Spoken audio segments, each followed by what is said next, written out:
Hello and welcome to a special interview with the French grandmaster and the recently crowned world blitz champion Maxime Vachier-Lagrave. Thank you, Maxime, for joining us. First of all, how do you feel on winning your first world championship title? It's definitely a great feeling. I had this title as one of my main goals throughout my career. A few times I came close, and of course it's a great feeling, especially after beating Magnus in the last rounds and winning the tiebreaker against Jan-Krzysztof Duda. It was a big thing for me. It was very closely contested all throughout, so it came as a relief. I've had a lot of good results in my careers, but also lots of disappointments, of close calls, like where I would finish second or third, and winning gives me appetite to win some more.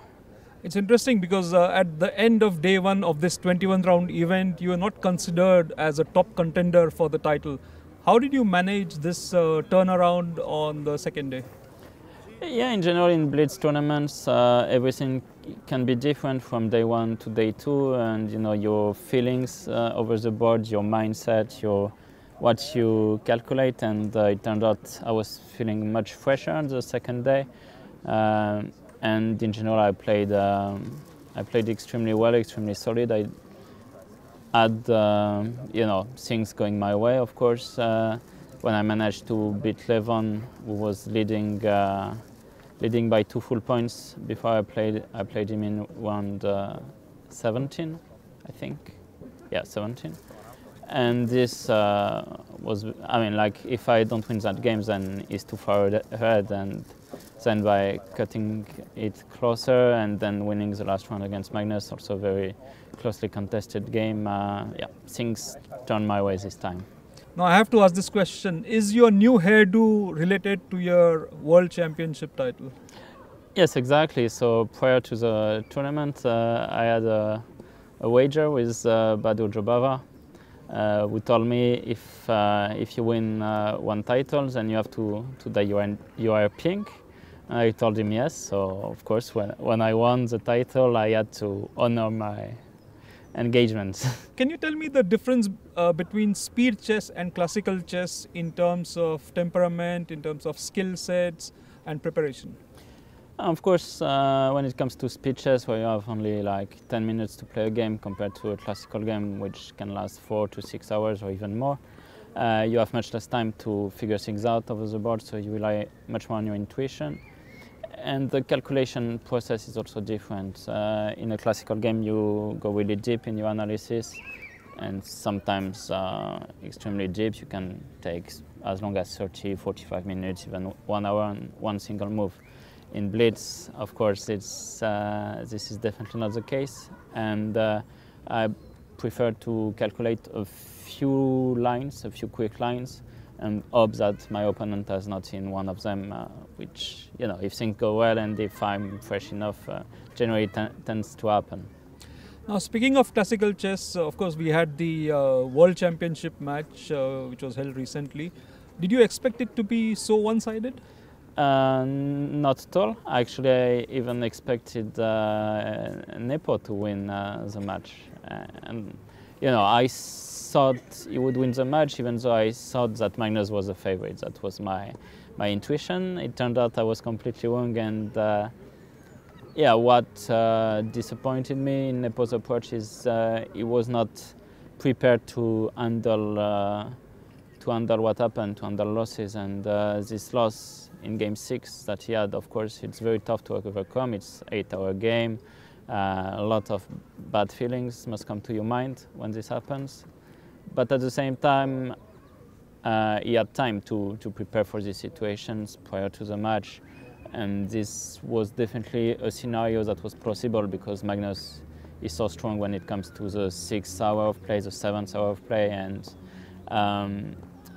he should have been able to handle it better. How do you rate your chances of qualifying in the next candidate cycle? It's all gonna come down to the FIDE Grand Prix, which will happen for me in March. I will play both Grand Prix, first in Belgrade and in Berlin. I definitely think I have my chances. I would even raise them highly. I don't want to give a specific number because it's hard to do so, but in general I've been preparing now for the last months, and I still have almost a month of preparation remaining, and I think I did some good work with my team, and I'm very hopeful. I'm coming with a good mindset, very ambitious, and good technical preparation as well, good physical, training. Well, I had COVID recently, but it didn't affect me too much, so I'm definitely hopeful. Right. Now, one of those players who have already qualified in the next candidates is Alireza Firouza, your compatriot, who has had a spectacular rise. He's now the world number 2 with a 2800 plus ELO rating. How will you describe his play, and how do you see his rise? Of course, it's been quite amazing to witness it. Alireza coming to the top. I mean, it's the first time really I see someone becoming so strong, from the younger generation, and I mean, with the ability of qualifying myself as the old generation, which is not technically the case, but compared to Alireza, it definitely is. He's been playing very well in general. He improved a lot his opening skills. He's much more solid in this way and much more difficult to beat. Not that he was not already a great player, but he definitely, brought his game up in that sense. He's very combative, always fighting for his chances. So a bit reminiscent of Magnus in this way, and I mean, he's definitely going to be a great competition, as well as great teammate for the French team. Why do we see certain openings becoming trendy and certain openings getting out of fashion?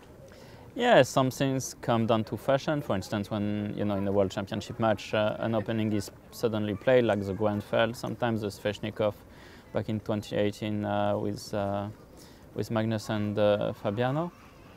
At the same time, I feel like it generally comes down to something more technical. So, for instance, we have one opening that's been played, and somebody finds an idea that makes the idea much less appealing.